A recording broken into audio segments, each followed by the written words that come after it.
다 같이 요한복음 15장 4절과 5절에 있는 말씀을 같이 읽겠습니다.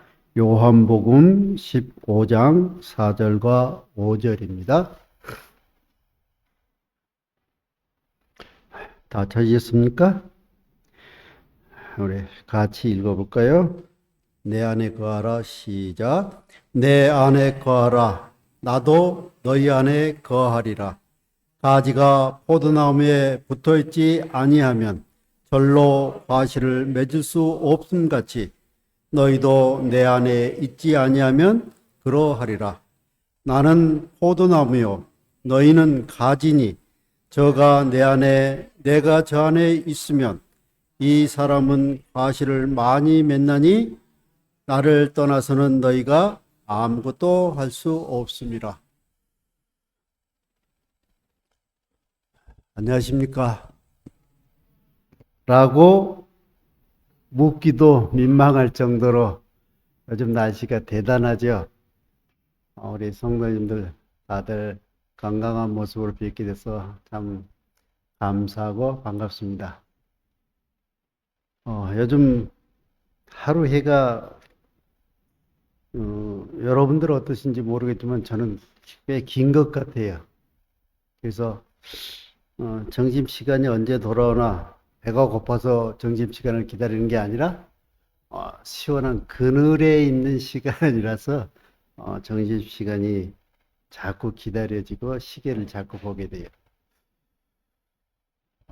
아마 앞으로 가면 갈수록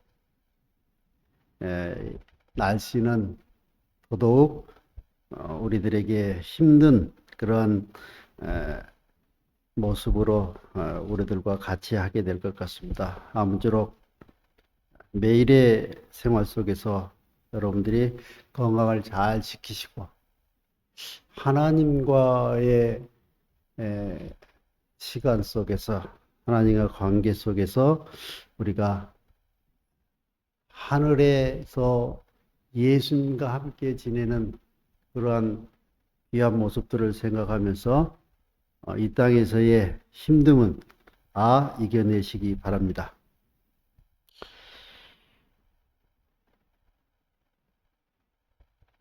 우리는 이 세상을 살아가면서 어떠한 관계 속에서 살아가느냐에 따라서 우리의 모든 것이 변할 수 있고 내가 생각하지 못했던 모습으로 흘러갈 수도 있고 우리가 어떠한 관계, 누구와의 관계를 맺느냐 그리고 하나님과의 관계는 어떠한가에 따라서 우리는 이 세상을 살아가면서도 힘들 수도 있고 때로는 마음의 평안과 기쁨이 있을 수 있는 그러한 일들로서 우리가 살아갈 수 있을 것 같습니다. 저는 이렇게 지나온 시간을 쭉 되돌아볼 때 내가 이러이러한 사람과 이러한 관계를 맺지 않았다면 나는 지금 좀 어떠한 사람으로서 살아가고 있을까라고 하는 문제를 가끔 생각해 봅니다. 여러분들은 어떠세요? 여러분들도 그렇죠? 하물며 내가 하나님을 알지 못하고 하나님을 믿지 못했다면 나는 지금 어떤 사람으로 살아가고 있을까? 여러분들도 가끔 그렇게 생각하시죠? 내가 하나님을 충실히 믿던 충실히 하지 못하던 간에 하나님을 알고 지낸다는 것에 대해서 하나님께 감사할 수 있는 백성으로 살아간다는 것은 얼마나 귀한 것인지 모르겠어요. 우리의 생애가 옛날에는 뭐 길면 80이요 했는데 요즘은 길면 80이 아니라 길면 100이요 더 길면은 뭐 120살 이런 시대에 살고 있어요. 이런 시대를 살면서 하나님의 백성으로서 하나님과의 아주 좋은 관계를 맺으면서 살아간다는 건, 이거는 이 세상에 줄 수 없는 행운이고 행복이고 기쁨인 것입니다. 이정임 집사님, 제 소리 안 들립니까? 들려요? 어, 어. 제가 화날 때는 소리를 꽥 지르는데 그 외의 시간에는 제가 소리가 아주 작아요. 그래서 여러분들이 귀를 쫑긋 세우셔야만이 제 소리를 들을 수 있게 됩니다. 우리 모두는 한 사람도 외에 없이 모든 사람과 관계를 맺고 살아갑니다. 내가 어떤 사람과 어떤 관계로 지내는가에 따라서 우리의 모든 것이 다 달라질 수 있어요. 저 사람과 좋은 관계를 맺었더니 내 인생이 행복해졌다라고 하는 그러한 관계일 수도 있고, 우리가 그런 부모들이 그런 얘기를 합니다. 우리 아들은 참 착한데 친구를 잘못 만나가지고 어떠하다라고 하는 얘기를, 부모가 그런 얘기를 하죠. 그죠? 그래서 우리는 어떠한 관계를 맺고 사느냐에 따라서 우리가 바라는 대로 이루어질 수도 있고 그렇지 않을 수도 있는, 그래서 관계라고 하는 것은 정말로 중요하고 또 우리들에게 내 인생뿐 아니라 내가 그토록 소망하고 또 내 앞날에 내 인생의 모든 것을 다 걸고라도 꼭 얻고 싶은 구원이라고 하는 문제까지 이 관계는 계속해서 이어지고 있는 것입니다. 예수님과 함께 지냈던 12 제자들을 있었죠. 예수님과 정말로 뗄래야 뗄 수 없는 그런 관계인 것으로 이해하고 지내왔던 예수님의 제자들마저도 그 관계를 계속하지 못함으로 인해서 어떤 제자는 구원받지를 못하는, 어떤 제자는 실망하고 어떤 제자는 뒤로 물러서는 이러한 모습들을 우리가 성경을 통해서 보게 됩니다. 어쨌든 여러분들, 우리 성도들끼리의 관계뿐 아니라 우리 이웃과 또 더 나아가서 나와 이렇게 관계되는 모든 사람들과 잘 관계를 맺으시고, 특별히 더 하나님과의 관계 속에서 날마다 하나님께 감사하고 하나님을 찬양하는 그런 관계로 발전되기를 바랍니다. 아가서 2장 16절에는 이렇게 이야기하고 있습니다. 내가 사랑하는 자는 내게 속하였고 나는 그에게 속하였구나. 그가 백합화 가운데서 양떼를 먹이는구나. 여러분들 이 모습이 상상이 됩니까? 우리 대중가요 중에 남진이 불렀던 노래 있죠. 저 푸른 초원 위에 구름 같은 집을 짓고 사랑하는, 이렇게 이어지는 대중가요에서 보면은 그 노래 가사 속에서 그 아름다운 모습들이 이렇게 연상이 되는 것처럼 아가서에서 이야기하는 사랑하는 자는 내게 속하였고 나는 그에게 속하였구나. 그가 백합화 가운데서 양떼를 먹이는구나. 얼마나 그 아름다운 모습이고 아름다운 관계인 것을 이야기하고 있습니다. 우리가 하나님을 믿고 신앙하는 목적 중에 하나가 구원받는 것 말고 그 다음으로 얘기할 수 있다면 뭐가 있을 것 같습니까? 물론 구원이라고 하는 말 속에 같이 포함될 수도 있지만 우리가 구원받고 영원히 살기 위해서는 하나님과 어떤 관계가 되어야 될까요? 우리가 하나님은 하나님이시고 나는 나다라고 하는 이런 관계가 영생이라고 하는 그런 관계로 이어질 수 있을까요?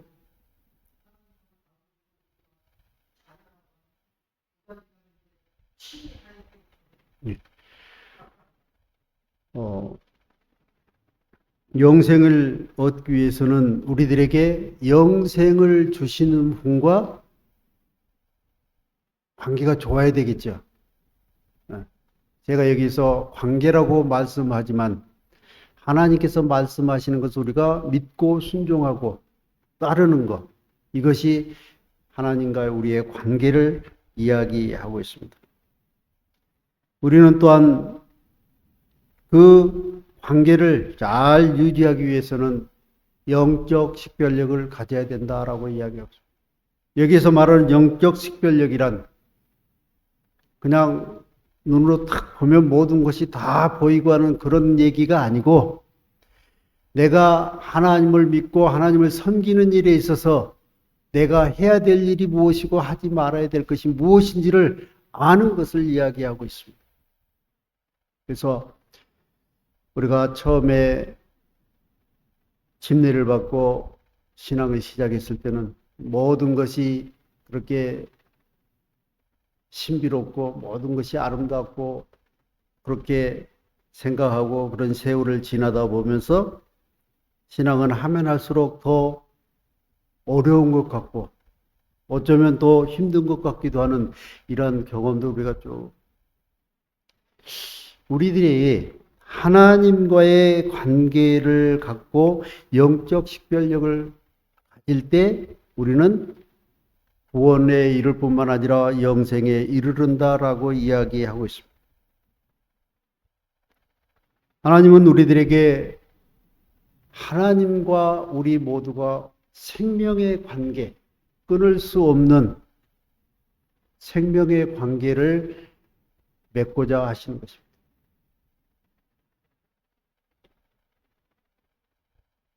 삼위일체 하나님을 우리는, 여러분들은 어떻게 이해를 하십니까? 삼위일체 하나님을 우리가 사랑의 관계라고 하는 그 관계를 떠나서는 우리는 삼위일체 하나님을 도무지 이해할 수가 없게 되는 것입니다. 하나님과 나와의 관계가 사랑이라고 하는 관계로 잘 맺어져 있을 때 우리는 아버지 하나님과 아들 하나님과 성령 하나님의 이해할 수 있게, 우리가 그것을 이해할 때 우리는 하나님을 믿고 하나님께 순종할 때 우리가 거부감 없이 감사하는 마음으로 그렇게 할 수 있게 되는 것입니다. 오늘 제가 말씀드리는 설교 제목은 관계 안에서 생명을 기쁨을이라고 하는 제목입니다. 요한일서 5장 12절에는 이렇게 이야기하죠. 아들이 있는 자에게는 생명이 있고 아들이 없는 자에게는 생명이 없느니라. 예수님과 관계를 잘 맺고 예수님과 아들과 아버지가 관계를 갖는 것처럼 그러한 관계를 가진 사람에게는 생명이 있고 그렇지 아니한 사람에게는 생명이 없다라고 하는 거예요. 첫째로 외식은 천국의 문을 닫는다라고 하는 제목, 마태복음 23장 13절에 화 있을진저 외식하는 서기관들과 바리새인들이여, 너희는 천국 문을 사람들 앞에서 닫고 너희도 들어가지 않고 들어가려 하는 자들도 들어가지 못하게 하는도다. 이게 무슨 말씀입니까? 교회 가려고 하는 사람을 교회 못 가게 하는 이런 이야기입니까? 아니죠? 이 이야기는 내가 누구 때문에 교회에 간다 라고 하는 이야기고, 또 한 이야기는 내가 누구 때문에 교회에 안 간다 라고 하는 이야기. 저는 이제 이미 오래전에 은퇴하신 한 목사님의 이야기를 저는 아주 즐겨 생각하고 가끔 그 일을 되새겨 봅니다.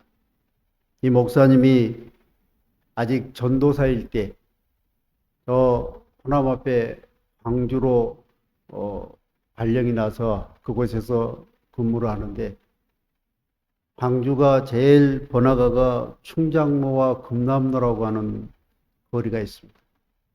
그곳에 사모님과 함께 어린 딸을 두 양반이 손을 잡고 이렇게 걸어가는데, 한 사람이 그 모습이 너무나 보기 좋아서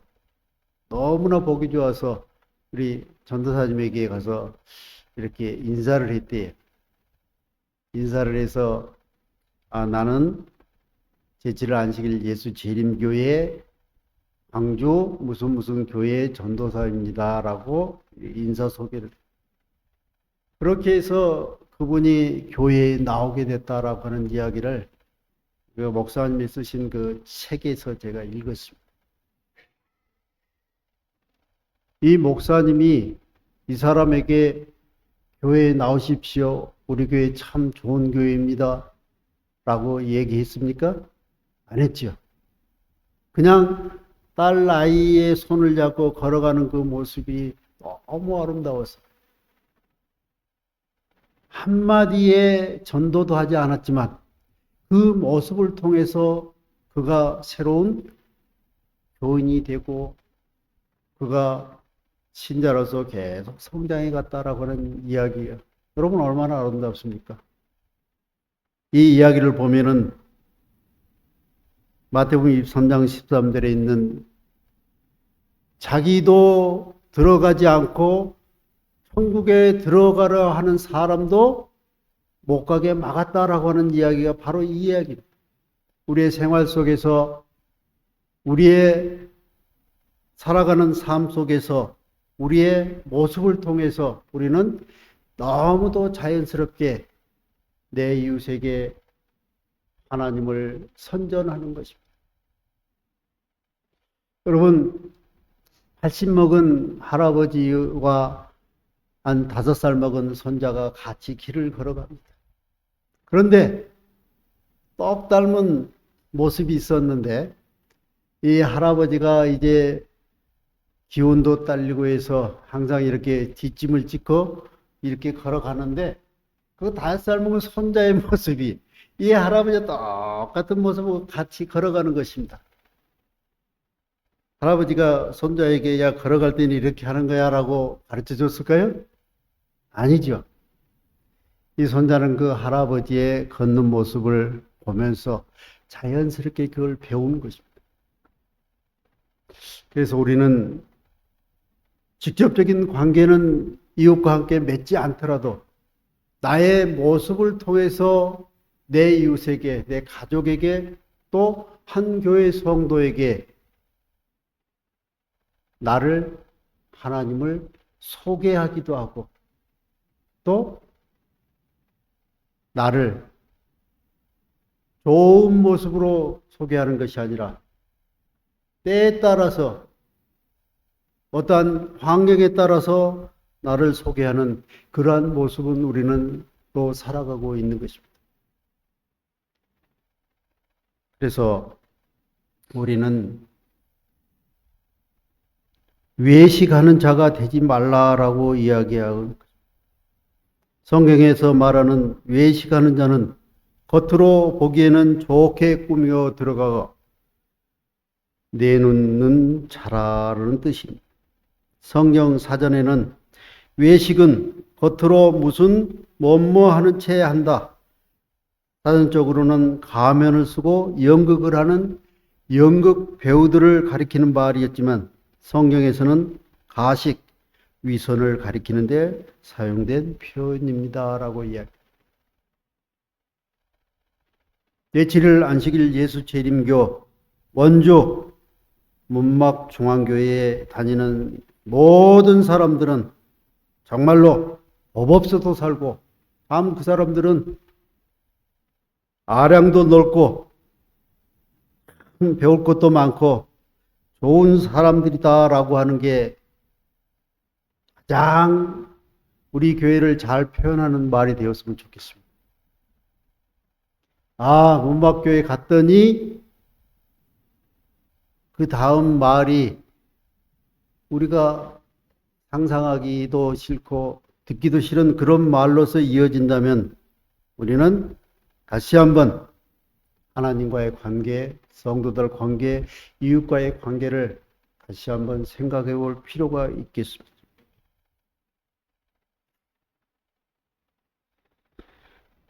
우리가 하나님과의 관계를 잘 맺으면 맺을수록 우리의 말과 행동과 우리들의 생활하는 모든 것이 달라지는 것입니다. 어떤 종교에서는 무슨 산에 가서 몇 년, 무슨 산에 가서 몇 년 하면은 이 달라지는 그러한 이야기들을 하고, 우리는 어디에 가서 몇 년을 살아서 달라지는 게 아니라 하나님의 말씀을 보고 하나님의 말씀으로 순종할 때 나도 모르게 그 말씀 속에 있는 나로 변하게 된다라고 하는 것입니다.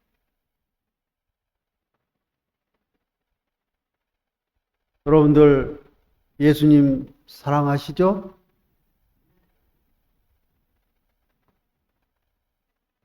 언제까지 사랑하실 겁니까? 죽을 때까지.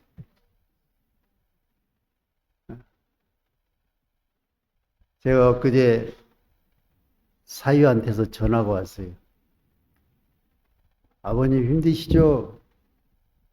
그러면서 뭐 이런 얘기 저런 얘기 하면서, 야, 만나자고 할 때 만나고 뭐 맛있는 거 먹자고 할 때 먹자. 내가 그런 대접을 받을 시간이 별로 30년도 안 남은 것 같다.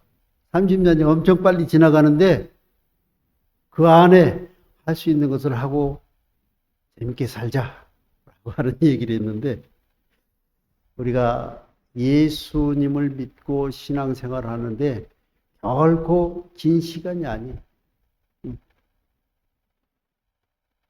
우리들에게 할당된 시간 속에서 예수님과 관계를 잘 맺고 또 이웃과의 관계를 잘 맺고 살아가면 우리는 우리에게 생명을 주신 분과의 관계가 날마다 발전되어서 우리가 소망하고 그토록 바라는 일들이 다 이루어지리라고 생각합니다.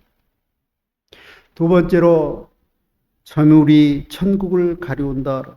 마태복음 19장 20절로 23절에 보면은 예수님과 그 청년의 대화 내용이 나오죠. 그 청년이 가로되 이 모든 것을 내가 지켰사오니 아직도 무엇이 부족하니까? 예수께서 가라사대 내가 온전하고자 할진대 가서 내 소유를 팔아 가난한 자들을 주라. 그리하면 하늘에서 보화가 내게 있으리라. 그리고 와서 나를 쫓으라. 그 청년이 재물이 많으므로 이 말씀을 듣고 근심하여 가느라. 23절에 이렇게 말씀하셨습니다. 예수께서 제자들에게 이르시되 내가 진실로 너희에게 이르노니 부자는 천국에 들어가기가 어려우니라. 우리 성도님 중에 나는 부자다라고 하신 분 손 들어 보실랍니까? 나는 부자다. 여러분들 아직 부자의 반열에 끼우지 못했습니까? 우리 김종절 장로님이 손을 들이셨다 내리셨는데, 여기에서 말씀드린 것은 우리는 모두가 다 마음의 부자죠. 그죠? 예수님을 마음에 품고 영생을 마음에 품은 이 세상의 그 어떤 부자와도 비길 수 없는 그런 마음의 부자들이. 여기에서 예수님과 대화를 나눴던 이 청년은 마음의 부자가 아니라 이 세상의 재물의 부자를 지금 이야기합니다. 예수님께서 말씀을 잘하셨어요. 부자는 천국에 갈 수 없느니라 라고 말씀하지 아니하시고 뭐라고 하셨어요? 가기 어려우니라 라고. 돈이 많으면 많을수록 생각이 많아져. 생각이. 그래서 생각이 많아지면은 그 생각대로 실천하기가 굉장히 어렵습니다.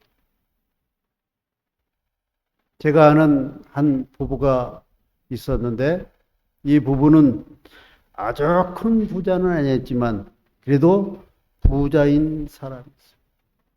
이 부자의 딸과 사이가 교회에 나왔습니다. 사이는 아버지로부터 이렇게 계속해서 모태 교인으로서 자랐고 딸은 그 사이와 결혼을 한 것이지 그 전에 신앙은 하지 않았던 그런 딸과 사이였어요. 그래서 이 두 부부가 딸과 사이가 다니는 교회에 나오게 됐어요. 몇 번 나왔는데 이 양반들이 갑자기 교회를 나오지 않겠다라고 선언을 한 것입니다. 그래서 무슨 일이 있었느냐라고 이렇게 알아봤더니 다른 문제가 아니라 11조에 대한 이야기였습니다. 여러분들 한 달에 100만 원 받은 사람이 11조 넣기가 쉽습니까? 한 달에 1억을 버는 사람이 11조 내기 어렵습니까? 누가 어려울까요? 예? 똑같은 10분의 1인데 많이 벌었으면 기분이 좋아서 11조 내기가 더 쉽지 않을까요?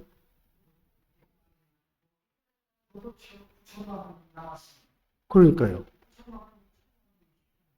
많이 벌었으니까 11조 내는 게 더 즐거운 일이고 기쁜 일이 돼야 되는데 이 세상의 이치는 그렇지 않다라고 하는 거죠.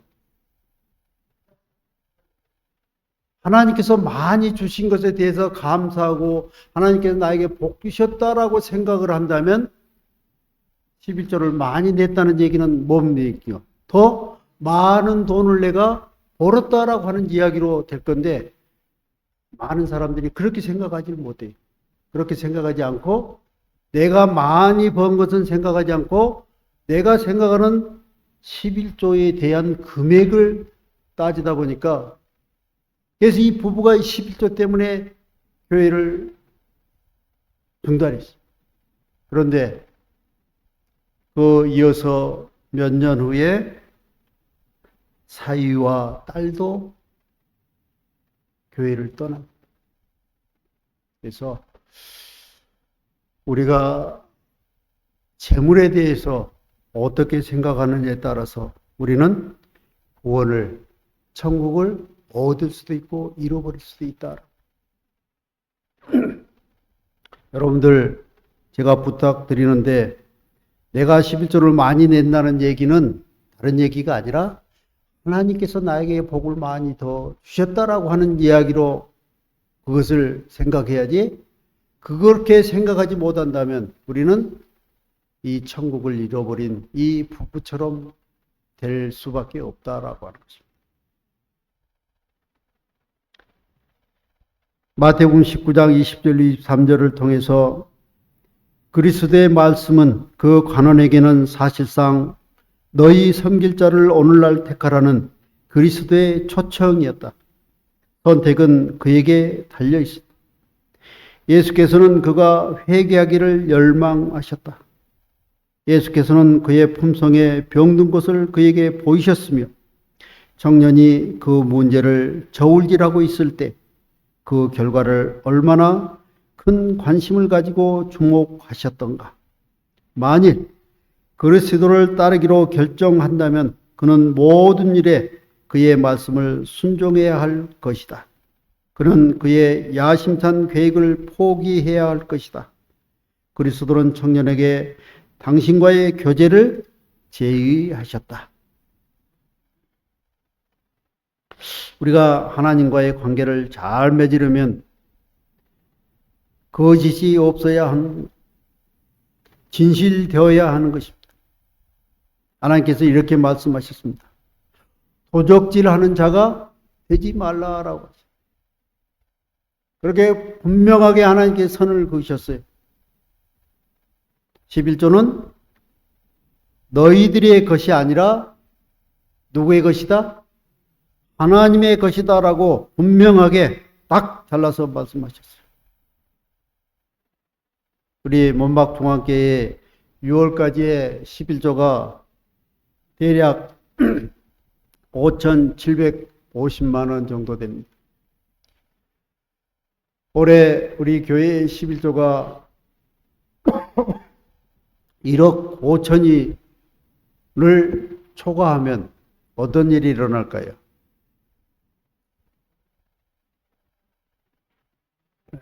합회에서 지원해주는 학생 전도사를 받을 수 있습니다.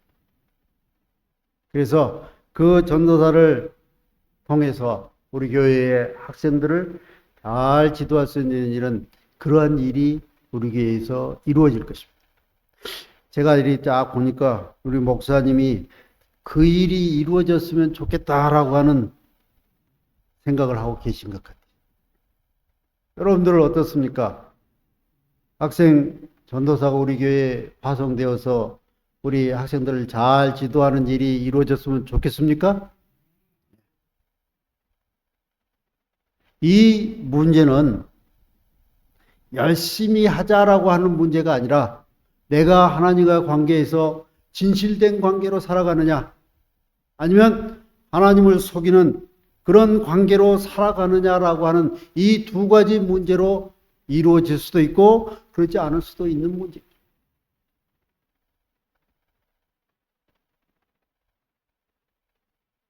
예수님께서 이 청년 관원에게 나랑 사귀자.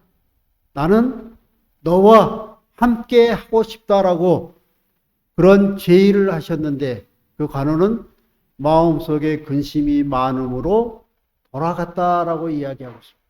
그래서 성경에는 부자는 하늘나라에 가기에 어렵다.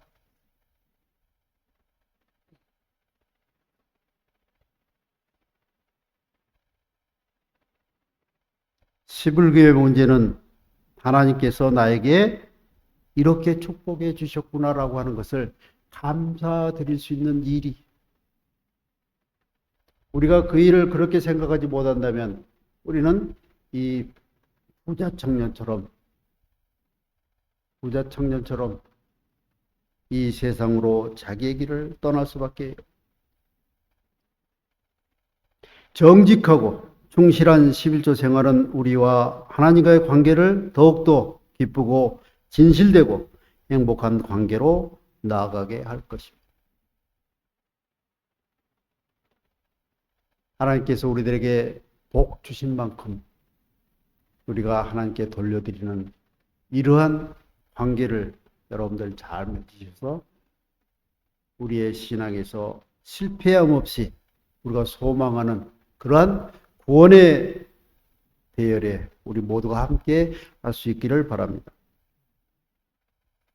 하나님과 우리의 관계는 상명하복의 관계가 아니에요.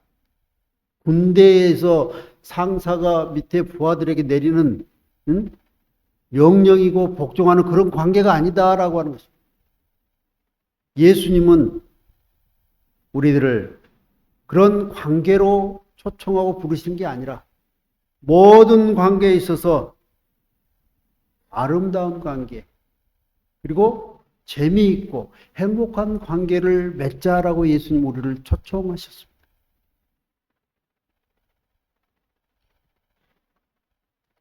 어떤 사람들은 이런 이야기를 합니다. 이 세상의 모든 일은 한 끗 차이다라고. 한 끗 차이가 어디서 쓰는 말입니까? 도박판에서 이렇게 하트장을 탁 지고 이렇게 뭐가 보이나 안 보이나 이렇게.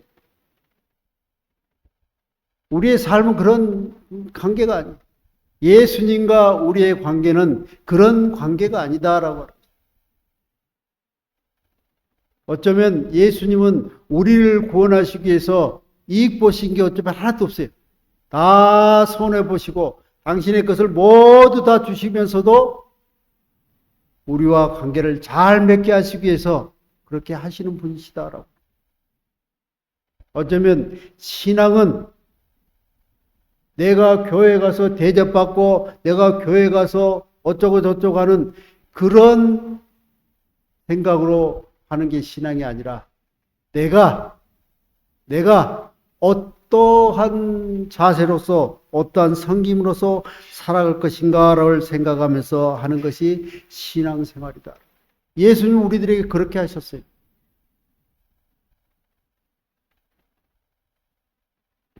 하나님의 말씀에 순종하며 누가 나에게 어떻게 하는가를 보는 것이 아니라 내가 다른 사람들에게 어떻게 하는가를 생각하며 살아간다면 우리들은 이 땅에서도 좋은 관계를 맺고 살아갈 수 있고 천국에서도 하나님과 가장 행복하고도 아름다운 관계 속에서 영생을 누리는 우리 모두가 될 것이다 라고.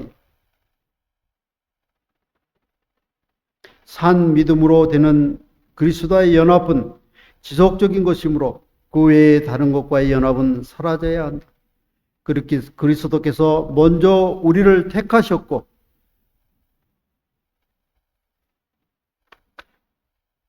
우리의 구속을 위하여 무한한 값을 치르셨다. 그러므로 참된 신자는 모든 것에 있어서 그리스도는 처음이요 나중이며 최선을 삼아야 한다. 그러나 이 연합을 하려면 우리는 약간의 값을 치러야 한다. 이것은 한 교만한 존재가 들어가야 하는 철저한 의존 관계인 것이다. 그러므로 그들은 마음의 변화가 있어야 한다. 이 연합을 이루는 자들은 그리스도의 중보의 피가 필요함을 느껴야 한다. 사인제 1910년 11월 29일자에 기고한 글입니다. 여러분들, 저는 부자도 아니고 그리고 신의 믿음이 아주 좋은 그런 사람도 아니에요. 여러분들, 저와의 관계가 소홀한 거는 하나님께서 용서하실 수 있을 것 같아요. 그런데 하나님과의 관계에 소홀하고 하나님 관계가 그 뜻 미디근하다면 우리는 그 기회를 다시 회복하고 다시 올바르게 정립될 수 있던 그런 기회가 또 있을지도 모른다라고 하는 이런 절박한 심정으로 하나님과의 관계를 잘 맺으시기 바랍니다. 하나님과의 관계를 맺는 것은 누구에게 자랑할 문제도 아니고 누구의 눈치를 보는 것도 아니고 저 사람이 하나님과의 관계를 잘 맺고 사는가 내가 알아차릴 수도 없는 그런 일이. 그러나 하나님과의 관계를 통해서 우리는 영생이라고 하는 귀한 선물을 하나님께서 주심하고 약속하셨습니다. 우리 문막교회 모든 성도들이 하나님과 관계를 잘 유지하면 그 나머지 일들은 교회의 모든 일들은 일사천리로 잘 이루어질 것입니다. 우리 교회가 10월 18일 무슨 날이죠? 네?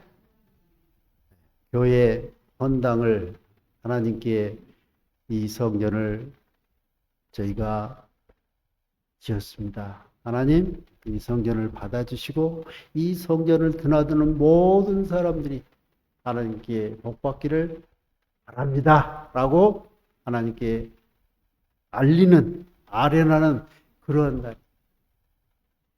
우리 문막중앙교회가 정말로 멋있는 교회가 되고 정말로 축복받는 교회요. 선교 잘하는 교회가 될 수 있는 비결은 우리 한 분 한 분이 하나님과의 관계를 잘 맺는 것입니다. 그리고 나아가서 성도들과 이웃 간의 관계를 잘 맺는 것입니다. 그것 외에는 또 다른 비결은 없습니다. 일타 쪽집게 감사가 딱 집어서 주는 그런 일은 없습니다. 날마다 하나님께 감사하면서 하나님과 관계를 잘 맺으시고 우리 성도들과의 아름다운 관계가 계속 이루어져서 이 땅에 사는 동안 우리들이 힘들고 어려울지라도 우리는 하나님의 자녀로서 살아가는데 전혀 여러분들이 실망하거나 또 넘어지지 마시고 끝까지 승리하시는 저와 여러분 모두가 되시길 바랍니다.